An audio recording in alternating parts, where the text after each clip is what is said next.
Everyday Samurai, Episode 5.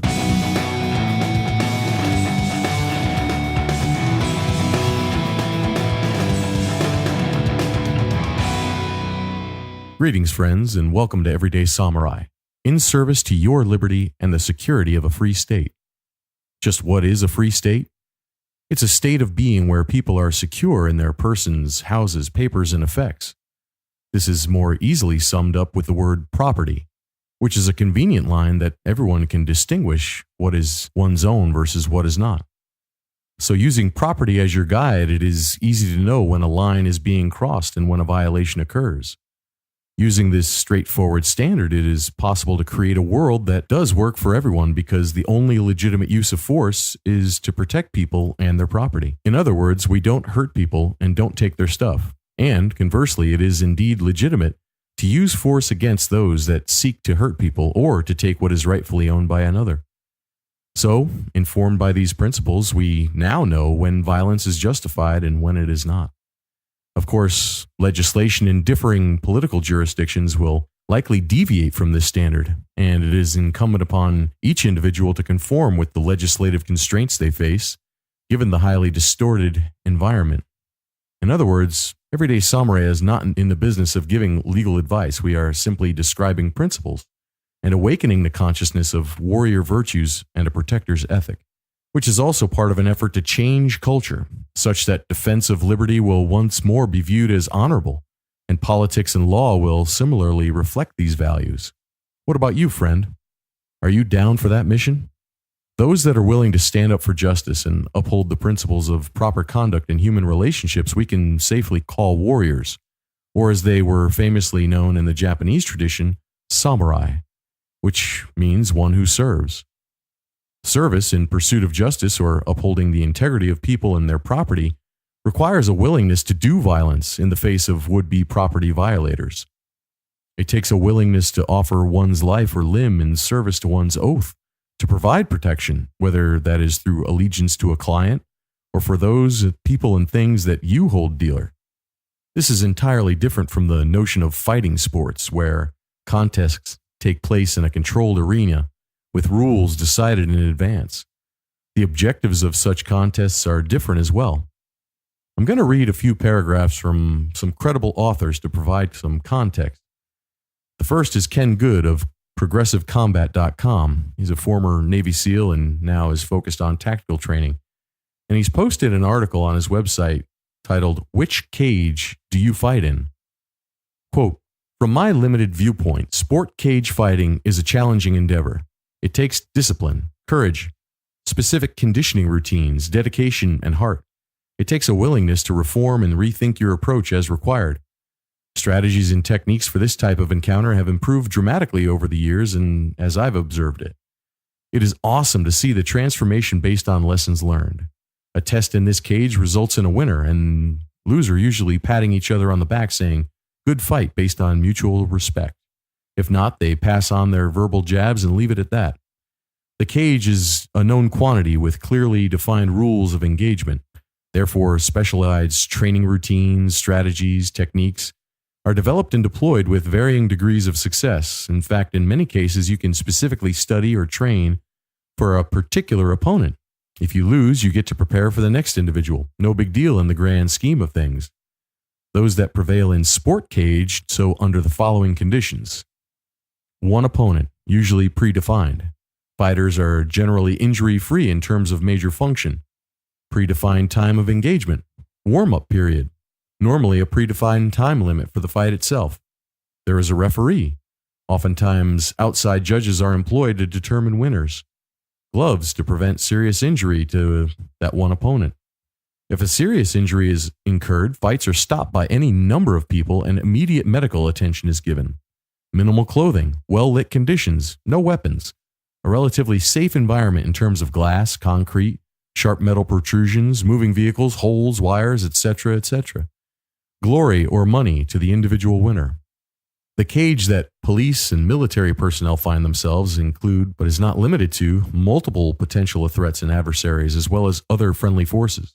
Sudden encounters that take place with little or no warning. Therefore, no warm-ups to the engagement. No referees. Officers will be judged often long after a violent encounter by folks that may or may not have been involved in the actual engagement, in light of stringent policies and procedures. Therefore, they cannot unload with everything they have. They must employ the appropriate level of force. Opponents do not wear safety equipment or minimize damage to the personnel in question. Personnel can be wearing up to 80 pounds of additional equipment. If you receive a serious or life-threatening injury to yourself in a deadly force encounter, too bad. You better keep going. Most felonious deaths occur during low-light conditions. The environment itself is highly diverse and often geographically threatening: heights, hard surfaces, sharp objects, biting animals, booby traps, etc. Weapons galore, including knives, swords, arrows, sticks, rifles, subguns, pistols, grenades, explosives, gas, armor, shields, helmets, boots, improvised weapons, bricks, bottles, fire, flammable liquids, acid, and other chemicals. No glory or extra pay for winning. Strategies and techniques for these encounters are not in the same strata as sport cage fighting. Drawing a direct line between them is highly problematic. If one cannot appreciate this, then I believe one needs to reevaluate and revisit their overall perspective of personal confrontation with respect to armed combat. Now, I'd like to read a bit from Igen Show, the Book of Dignity, General Principles of Martial Art. And remember, a free PDF download of an outline of this book is available at no cost to you when you go to www.everydaysamurai.life/dignity. That's www.everydaysamurai.life/dignity. And we're reading from the foreword. Because martial art as practiced by the noble and aristocratic classes of feudal Europe and Asia is closely associated with power and wealth, and because these classes were also patrons of art and learning, because the study and practice of fine art and the humanities formed the character of a number of strategists and masters at arms and influenced their martial arts, by enhancing clarity and sophistication of mind and physical sensitivity, and because most practitioners are no longer warriors and thus no longer tempered and sobered by combat, a great confusion has come to obscure the relationships between these people and their methods. Even when exhibiting optimum efficiency, military method operates through the cultivation, possession, and maintenance of power, whether exercised or not. Military power is nothing more or less than the capability to kill. Thus, Yamamoto Tsunetomo, the way of the warrior is death.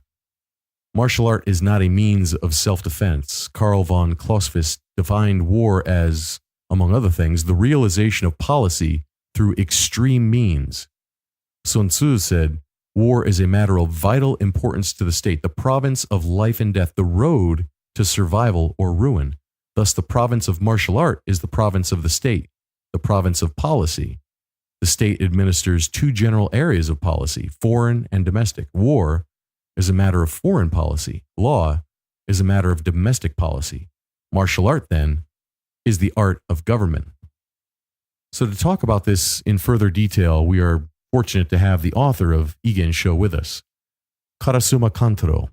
But for our purposes, we call him Jim. Welcome back to the show, Jim. Hey, good evening. So I really appreciate you being patient in listening to all that was read just now. And I believe that you're familiar with the article from Ken Good at Progressive Combat, and obviously your own book as well. There's a clear distinction between sport fighting and combat. So in your sense, where is that dividing line? Well, I guess we should begin with the philosophic concern, which you covered to some degree. Martial art is a matter of policy, fighting sport, a matter of entertainment. I remember very clearly the words of a teacher of mine who once told me, never fight, just win. He gave an example by saying, if I ever had to shoot a man, I'd want to do it at 100 yards in the middle of the night with a .308 and a sniper scope.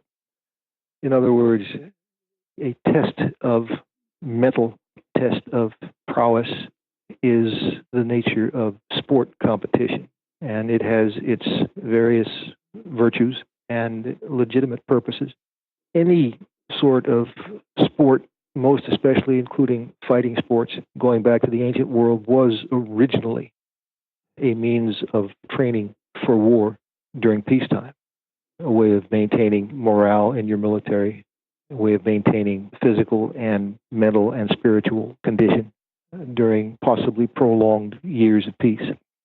Later on, as the years of peace between wars fortunately became longer and more extensive, this sort of training became very useful to maintain a pool of sharp, fit, well-trained individuals within the population who would be subject to being called up in wartime. And they would become, by virtue of their private training in sport, very susceptible of military training, making it much easier to train them for military purposes. Alternatively, it also has the effect of training people in such a way that they become far more efficient and productive participants in the workforce in peacetime. Now, this kind of thing can be taken to extremes, as it is in feudal states and in tribal societies and in totalitarian states. And as in all other things, it's necessary to strike a balance among various virtues as they are seen by any given society. In our society, we value independent thought, critical thinking, independent initiative in private life and business, taking calculated risks, teamwork, individual excellence, and any number of other things, all of which are taught to children in the process of what used to be called physical education, which is something which has been largely eliminated from our academic curricula, from K through 12 education all the way up through PhD levels. However, the purpose of sport, both in our country and in the West and around the world, originally was closely related to martial art. And that can cause some confusion in the minds of people who haven't had any particular reason to think deeply about these things. Martial art, the operative word here is martial, which means military, something which is pertaining to war. Art is something which is very much in dispute, particularly among artists, how we would define that term. And I won't go into it just now, but let us just say casually that the difference between random activity and art is that art in any form, whether it be fine art or performing art or industrial art or martial art, is a systematic application of discipline to the development of skill in order to produce a desired result. The desired result of martial art is the implementation of policy by means of the systematic use of force in governance according to the laws of nature and the principles of philosophy. So what I am catching a sense of is that there are transferable skills between the sport and the martial. And as Ken Good indicated, the martial arts fighters in MMA, for instance, certainly have skill. They certainly have physical prowess, and they're not anybody that you would want to tangle with, so to speak. However, there is a difference in application. So perhaps what you're describing again is that sports originally in their ancient form were a means of maintaining or transferring physical skills and physical conditioning. But in your book, Egan Show, you talk about that one should not pursue physical conditioning and technical skill at the same time. So again, I'm asking for that dividing line between those two pursuits. Yes. Let me just start off with what may appear to be a silly idea, but I think it illustrates the point. As a practitioner of martial art, if I were preparing for a cage fight or a boxing match or something of the sort, and if winning was an existential problem, matter of life and death, from my point of view, then I would gather all the intelligence I could about my opponent, who I would be seeing as the enemy. I would recon the area around the arena and the arena itself, and I would be looking into the private life and movements of my opponent, and I might station snipers in the stands. And when my opponent came in and was introduced, he'd be shot and killed. That would be the way of winning without fighting. When looking at the difference between sport fighting and combat or real martial art, there are transferable skills. Ah, yes. And there is a means by which those that are groomed through sport then become very susceptible or adaptable to the martial. I'll give you, for instance, I forget which general said this, but it was during the World War II time frame. He said, I have a very dangerous and secret mission. I need a West Point football player. Exactly. So he's saying that those that are adept and skilled in sport are the ones best suitable for actual military combat. Yeah, these are folks who are not only in peak physical condition and have an experience of functioning under some kind of intense pressure, but also who have strategic or tactical minds and who view problems easily in that context. Insofar as transferable skills, I think that is the most important element. All the physical skills certainly are transferable, and they would also be transferable from all the areas of physical activity, such as labor and all of its areas of specialization. I think one of the most important elements is to be able to balance and integrate in one's mind the difference between individual and personal motives and those which are larger. It is absolutely essential that every military troop pursue the highest degree of excellence in a particular skill wherein that troop may specialize. His MOS, his military occupational specialty, or whatever his particular responsibilities are, whatever particular mission he may be assigned for. A person who is a rifleman or a radio telegraph operator or an intelligence person or a sapper or disarms roadside bombs or whatever may be the particular skill in which that person specializes. The person has to be able to transfer the use of that skill into a wide variety of unpredictable circumstances and conditions, so that one will find in military experience historically that people who are already well trained in the general principles and skills that come through basic training and then further trained for their specialty will invariably be trained either individually or with a team, depending on the nature of the mission, specifically for that mission in a way that maximizes the value of those skills that they have achieved earlier. You don't usually have a football player assigned to become a pursuit driver, for example. If you have a guy who's a great football player that retires from that job and becomes a police officer, well, perhaps he'll be trained for pursuit driving, and he will be able to apply the various responses that have become second nature to him in broken field running to driving his car under extreme duress. One can go all over the place with this sort of thing. Let me jump in a second to tell you about shop.everydaysamurai.life. If you're interested in personal security and readiness, you've probably got some tools that go into your everyday carry.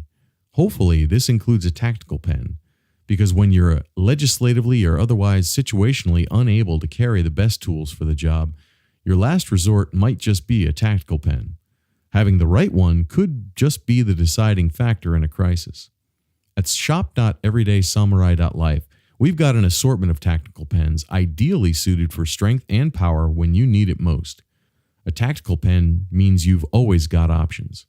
Plus, we're putting the finishing touches on a basic employment guide that will be yours as a bonus, absolutely free, when you purchase any EDC pen from our site.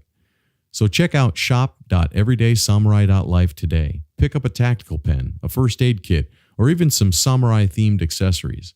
That's shop.everydaysamurai.life. The football player has been trained and through experience reached a point of individual excellence, but he also realizes that, well, if he's really the best kind of player, that the exercise of those highly developed skills do not ultimately redound only to his personal benefit, but rather are devoted entirely to the victory of the team. And I think this is something which has been largely lost in the areas of individual competition, which is quite natural. If you're a boxer or a cage fighter or a wrestler or a fencer or perhaps a weight lifter or anybody participates in individual sports, they're concerned primarily about their own performance and their own victory and whatever will be the benefits of that to them. But the military is a team. It's a vast, huge, complex team of highly trained specialists, all the way down from the most highly sophisticated sorts of skills, all the way down to the ordinary combat soldier, the the grunt or the dog-faced soldier whose skills are every bit as essential to the victory of that team as those of the general officer who is running the whole team, perhaps from a great distance. The ultimate objective of that team is to implement the policies of its government.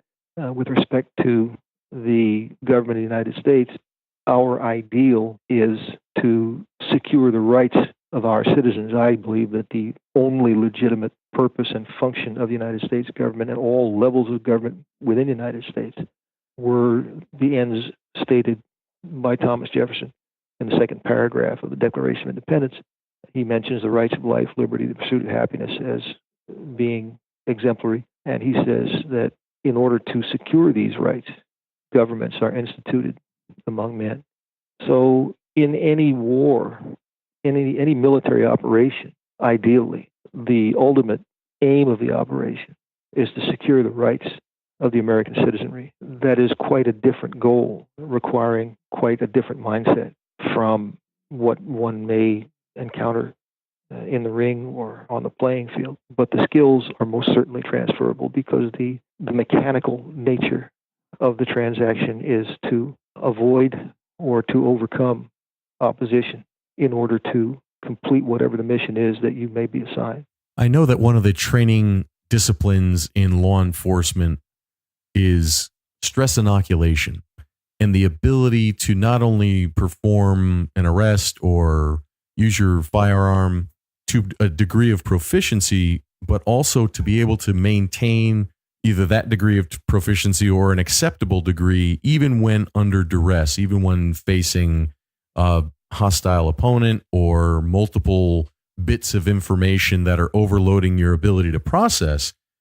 In that moment, we're talking about adding stress to test the skill. And one of the big criticisms that I had when I was a trainer in law enforcement was the hurried nature of trying to compress training and jump over the skill building phase in order to get people to that stress inoculation phase.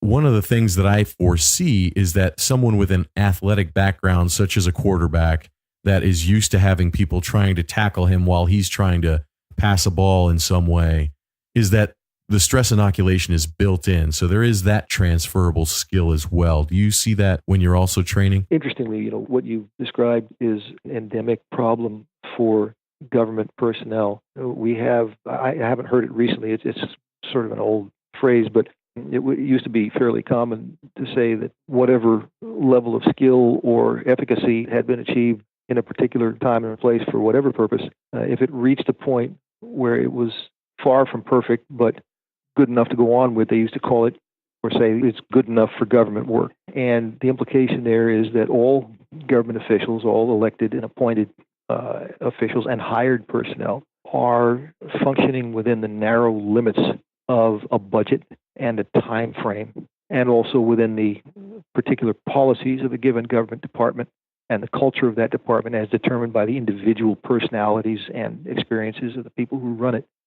So that I've encountered this problem frequently myself, where someone who is not well versed in the nature of the problem requests or demands that we achieve a certain result, a certain degree of skill or efficacy within a very short time and under the constraints of finance.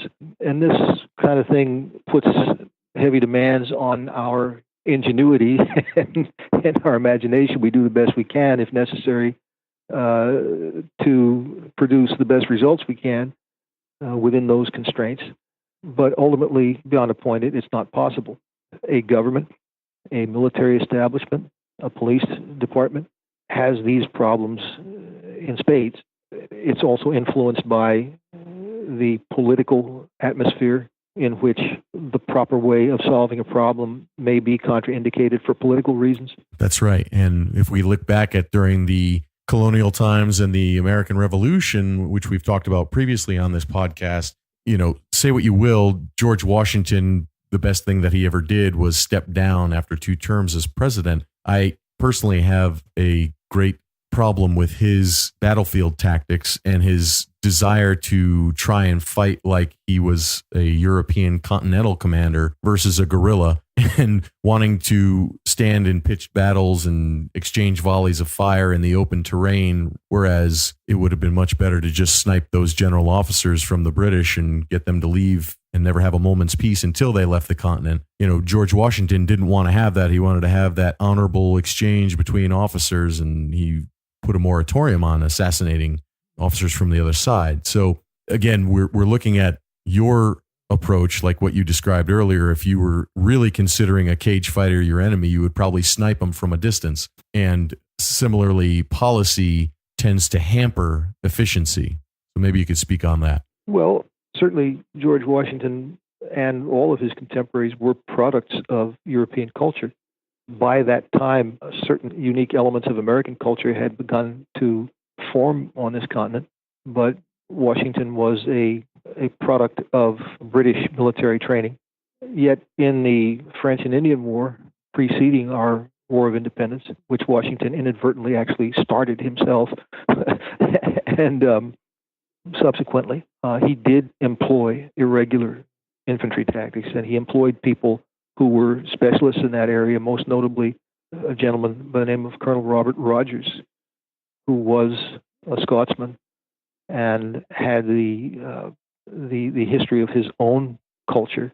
Sniping is something that derives from Scotland. In fact, the word sniping is something from the Scottish usage. Snipe were small birds, and marksmen of that era developed their marksmanship by shooting at these small, mobile, agile, unpredictable creatures. They also developed the use of the ghillie suit, the unique sort of camouflage and field skills that are used by snipers. Rogers also learned to adapt to the American terrain and the culture of the indigenous American Indian peoples. Well, sure. Rogers' rules are also included in the Ranger Handbook to this day. We understand that. We respect Rogers and his work. What I'm saying is that the policies hinder efficiency in a lot of cases. And I use the Revolutionary War as one example. Exactly. So the question to you is, in your sense, how does the individual, the police officer, the soldier overcome the inefficiencies that policy dictate upon them? Well, within policy, there may be a certain degree of flexibility which can be worked out between mission commanders and their superiors who are assigning them particular objectives. That is something within the culture of the military, which is perhaps not generally covered in the sorts of standard texts that are used in schools and so forth. Although if you're in war college or military school of some kind, you'll learn about this. And of course, experience will teach you better. But the problem of law, I think, is less flexible, particularly as it is the focal point of any particular political climate at any given time and place. So for every skill that I teach my people, I stress that there are two broad applications, two broad mindsets in which the skill can be employed. For every application of skill, there is a military application and there is a civilian application. Now, the military operates under the rules of engagement, which are designated at any particular time and place. We don't shoot prisoners. We don't shoot civilians. We don't torture, at least beyond a point.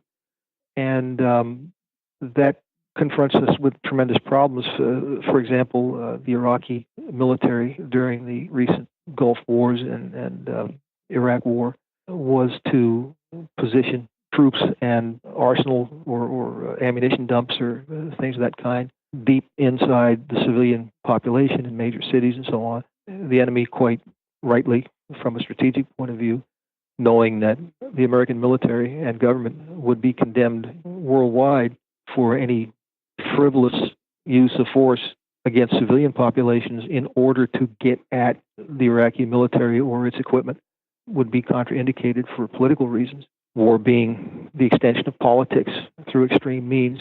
And this makes the problem of efficiency very, very difficult.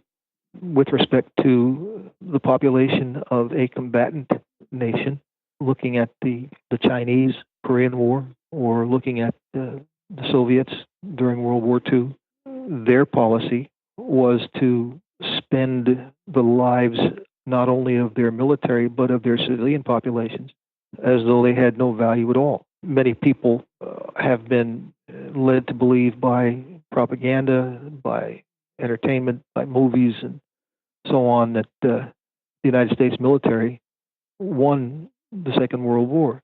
Now, our government certainly determined the outcome of the war by providing economic support to the British and the Soviets even before 1941. Yeah. And continued to do so through the end of the war and afterward. American troops won important victories in all the various theaters of war eventually and made a very important contribution.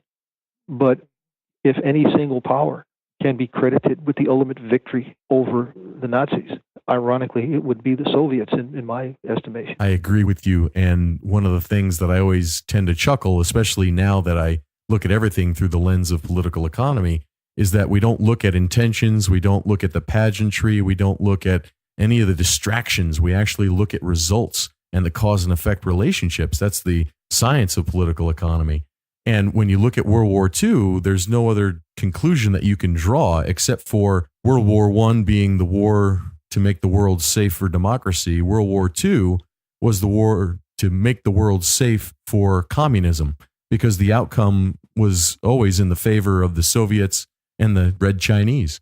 I would agree. I would also add that democracy is communism, and that Woodrow Wilson, who is a very problematic figure, and I won't get into all this because it'll take us way off the subject, but in my view, just as there was a 30 years war in Europe and there was a 100 years war in Europe from the 14th to 15th centuries, we are still engaged in what might be called the 100 Years' War of the 20th century, which began in 1914 and continues through World War I, World War II, through maybe 20 smaller wars in between World Wars I and II, the wars in Poland and Greece and elsewhere, up through the Cold War, which includes numerous small wars, most notably Vietnam and Afghanistan, and probably many hundreds of secret deployments of both our military and those of other countries, which are still not known to the general public, and right up through what I refer to currently as the Pan-Islamic War. We are still at war with the same forces that we have been at war with since the deployment of American troops to Europe in 1918.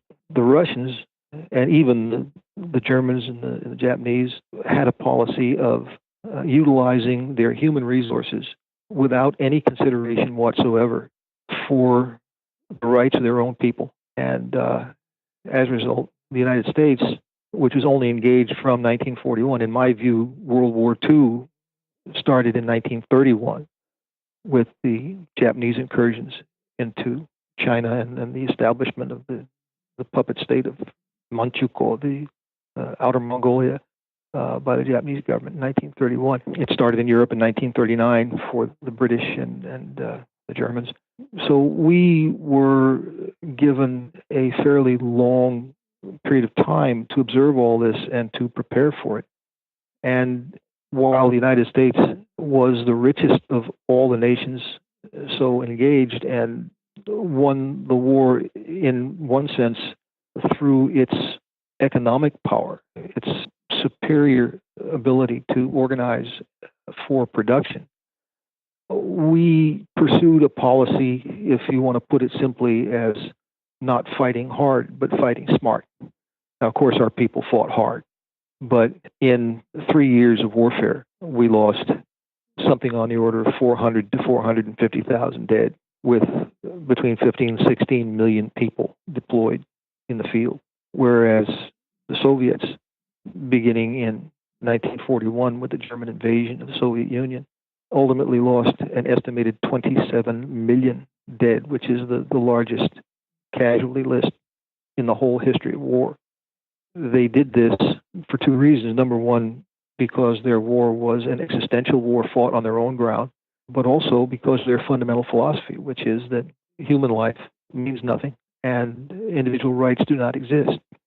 So that in order to achieve its political objectives, the government of the Soviet Union was willing to sacrifice the lives of their own people. So the difference between our policy and theirs was that our policy, then and now, is to try to do the job at the least possible expense in both life and treasure. I wonder how that comports with your view of the military-industrial congressional complex. Well said. In terms of efficiency. Well, President Eisenhower, who had been our chief of operations in Europe during World War II and had enormous experience in that job and was able to observe very closely during and after the war the nature of the relationships between industry and business and the political leadership and the military.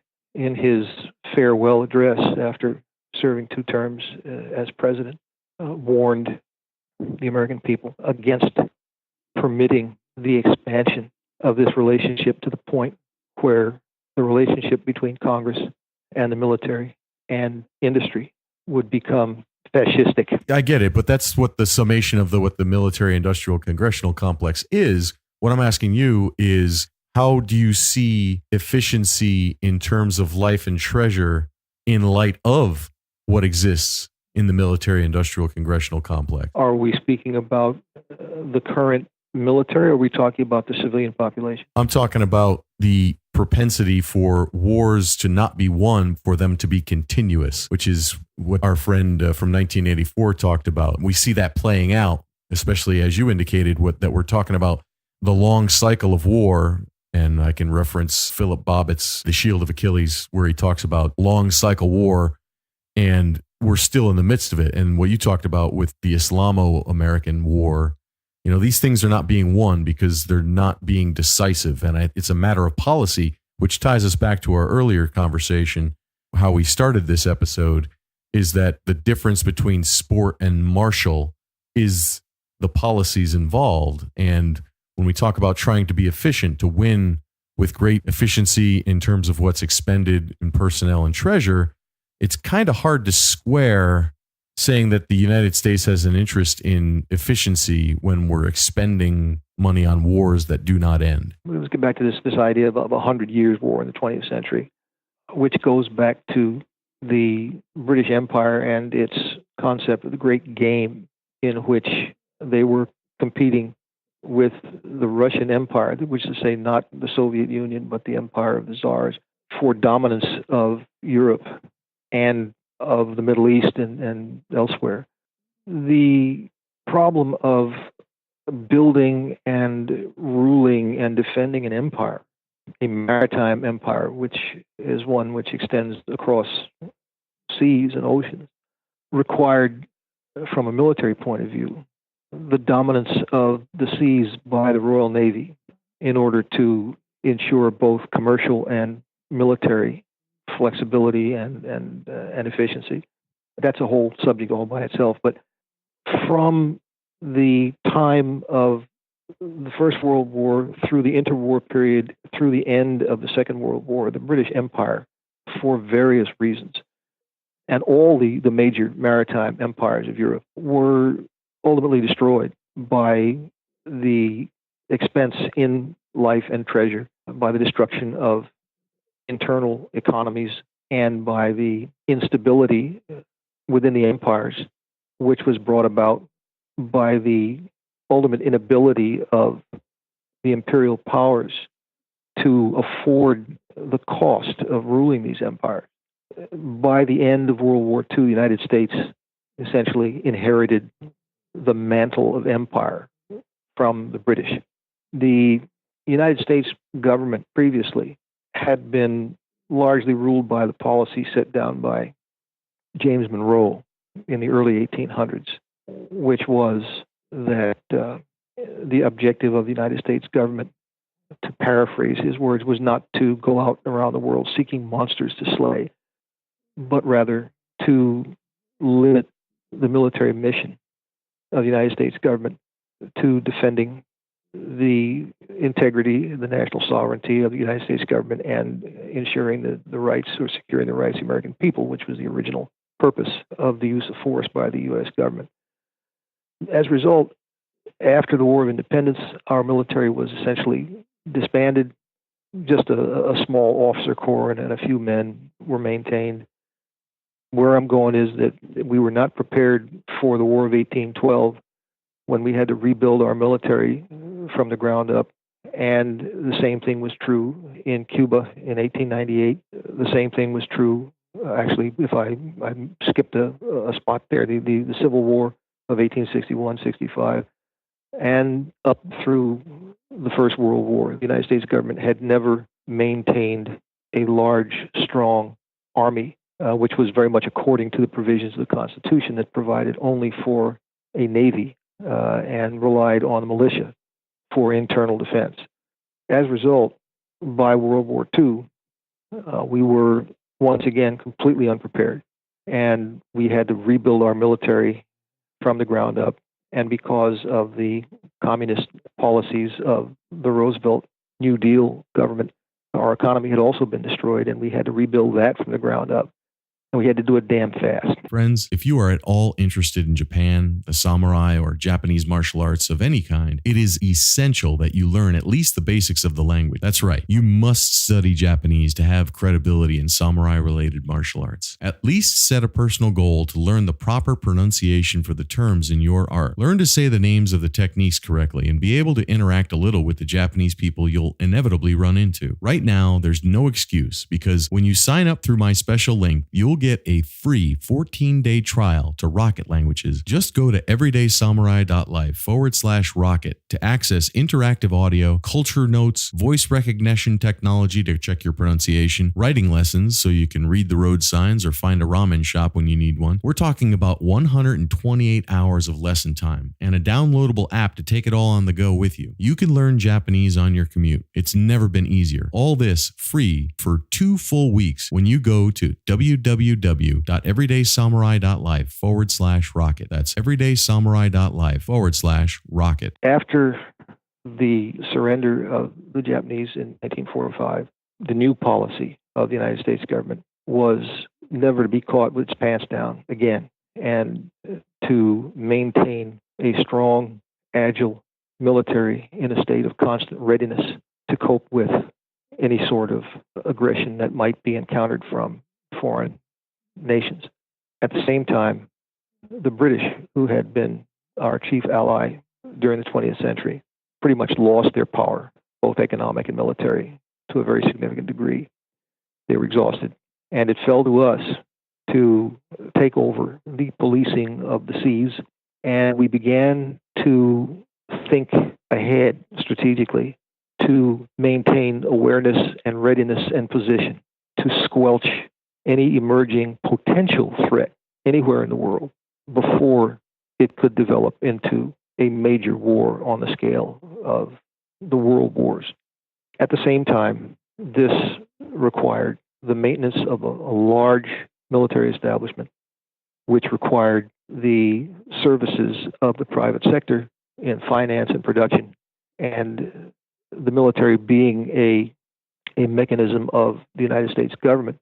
The cooperation between the military, the civilian government, and the industrial establishment became integrated into what the economist, what was his name, Robert Higgs, somebody Higgs, referred to as Leviathan, wherein in order to ostensibly secure the rights of the American people against aggression, we slid into a permanent mission of preparation for war and war fighting and financing. Now, Mr. Eisenhower did not use the term congressional in his speech. That was politically problematic, and it seems that it may have been his brother who convinced him to eliminate the term congressional. From his speech, he referred to the military-industrial complex, which is something which anyone who knows anything at all about modern American history is familiar with. You quite rightly replaced the congressional term, which was in his first draft, the military-industrial congressional complex, because it is Congress which runs the military, establishes the policy whose job the military is to implement, and it also, to an increasingly, perhaps one could say, criminal degree, began to regulate the U.S. economy and private life, which it inherited. It was a trend that it inherited from the Roosevelt administration, which fought World War II. The Cold War against the Soviet Union was seen as the justification for this. And yet here we are still maintaining it far after the existence of the Soviet Union has come to a close. So you made mention of something I think is pretty profound, and I would like to touch on it again in closing. You said that sometimes it's impossible to overcome the legal environment. And this ties us back to the original statement that war being an extension of policy and the readiness to make war in pursuit of policy objectives really is the deciding factor, the clear distinguishing line between sport and martial. So how do we transcend the legal environment or the policy environment? When policy is bad, how do we maintain those warrior virtues? Well, virtue is often presumed to mean the good, to be synonymous with the good. And I think this is a mistake. Virtue comes from the Latin virtut, which means strength. And we can think of a long list of actual or possible virtues. But strength can be employed for purposes of good or evil. You mentioned the nature of the continual state of warfare. I'm not sure if I remember this correct. It may have been the German philosopher Hegel or possibly Treitschke, who were both at the roots of the development of communism and of National Socialism in the last century, who said war is the health of the state. In any case, this is the standard of virtue which is employed in totalitarian states in order to maintain the power of the state, a continual condition of preparation and training for war, and the making and fighting of wars is the primary means by which the state justifies its abuses of power. Although people who believe in, well, all the various collectivist sorts of philosophies do not see this as an abuse of power. They see this as the proper use of power, which is the basis of their morality. So morality is also something, a term, which is equated or conflated with the idea of the good. And I think that we have to disabuse ourselves of this illusion that virtue is necessarily something that embodies the good or advances the interests of the good, that the same is true of morality. Every society, every nation, every religion has its own morality, and that becomes a tool of the state in manipulating its population to do the will of the state, and it therefore inculcates in them the virtues which are necessary to achieve that purpose. So that if you look at the virtues of samurai society, or you look at the virtues of German Junker or subsequently Nazi society, we find a tremendous preoccupation with the idea of virtue. But the employment of virtue was to achieve an objective which you and I might consider to be fundamentally evil. So martial art, like so many other things, is a double-edged sword. And in my view, it has been utilized primarily to do evil through the entire history of the world. It only changes with the advent of the American philosophy of governance, the idea of limited government, the idea of individual rights, the idea of free markets, which emerges here in the United States from roughly 1776. And it's interesting to realize that the year 1776 was not only the the first year of the American War of Independence, but it was the year in which Adam Smith published his great seminal economic work, The Wealth of Nations, which is one of the foundation stones of the science of political economy and the philosophy of classical liberalism, what we now call libertarianism. So with respect to separating sport from martial virtues and objectives, this still remains very confusing because of the absence of an understanding of moral philosophy. We hope you've enjoyed this episode of Everyday Samurai and look forward to seeing you next time. Be sure to subscribe to our feed so you don't miss an episode. If you like what you've heard here, give us a thumbs up or a 5-star review. Remember, the free PDF outline of Egan's show, The Book of Dignity, is available free at www.everydaysamurai.life/dignity. Until next time, stay sharp, stay aware, and be well.